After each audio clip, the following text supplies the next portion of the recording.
Tahimik ang opisina ng Santa Mesa Commercial Complex. Ngunit sa katahimikan, maririnig ang mabilis na hakbang ng paa at mga bulong sa bawat sulok. Si Bianca na dati nagtataglay ng mapanghamak ng ngiti ay nakatayo sa hallway. Sa harap niya si Elena simpleng nakatayo ngunit may tindig na hindi matitinag. Anak ng basurero, patuloy ang panghahamak ni Bianca. Akala mo ba dahil project head ka na iba na ang tingin sa'yo? Ngunit hindi nagulat si Elena. Mataas ang tingin, matatag ang postura. Ipinapakita ko lang po sa lahat na ang respeto at dignidad ay hindi nabibili. Mahinahon niyang sagot. Biglang may lumapit na isang senior engineer at sinundan ng dalawa pa. Miss Elena, kasama kami, sabi nila. Ang mga empleyado na dati tumatawa ay napatingin at unti-unting nagbago ang kanilang mukha. Ang katahimikan sa opisina ay naging tensyon, ngunit may hangin ng pagbabago. Ngunit sa isang iglap, sinubukan ni Bianca na magpakita ng lakas. Isang malakas na sampal. Tumigil ang lahat.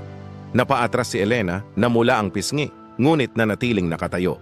Hindi po ako nagmamataas, sagot niya, matatag. Tinuturuan ko lang po kayo ng respeto. Ang buong opisina ay napahinto. Lahat ay nagulat sa tapang at dignidad ni Elena. Doon sa isang opisina sa likod, nakita ni Mang Arturo ang kanyang anak at napaluha. Hindi niya mapigilan ang damdamin. Anak ko! Bulong niya, tinatak sa puso ang bawat taon ng pagdurusa na nagdala sa tagumpay na iyon. Samantala, si Bianca na dati mapanghamak ay unti-unting bumagsak. Ang lahat ng kanyang pagpapataas at panlait ay nabaliktad. Nakita niya ang kabutihan at tapang na hindi niya matalo sa anumang kayamanan o posisyon. Sa parking area, dumating si Elena at sinalubong siya ng kanyang ama. Miss, proud po kami sa inyo, sabi ni Mang Arturo habang niyayakap ang anak.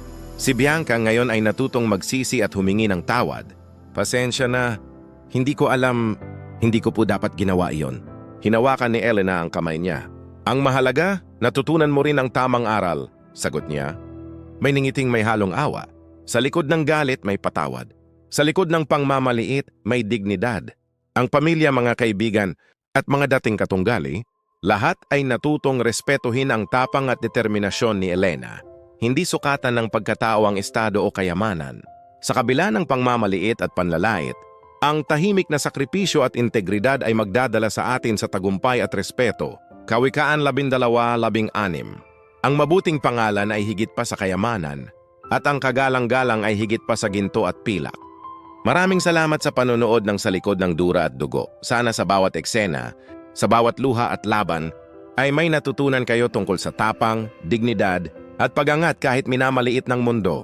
Salamat din sa patuloy na pagsubaybay sa amin mula episode 1 at 2. Dahil sa inyo, naramdaman naming buhay ang bawat kwento at damdamin ni Elena at ni Mang Arturo. Ang suporta nyo ang nagbibigay, lakas sa amin para maghatid ng inspirasyon. Sa lahat ng nakikinig at nanonood, kung naramdaman ninyo ang tapang at determinasyon ni Elena, i-share ang inyong kwento sa comments gamit ang keyword courage at ipaalam sa iba na kahit minamaliit, kaya nilang bumangon at magtagumpay. Gusto mo bang makasave sa binibili mo? Bumisita sa Smart Save to Shop. Link nasa comment section. Kung nagustuhan mo ang video, mag-like, comment, at share. Malaking tulong ito sa amin. Sundan mo rin kami para updated sa bagong videos. Forever bless. God bless. Ingat lagi.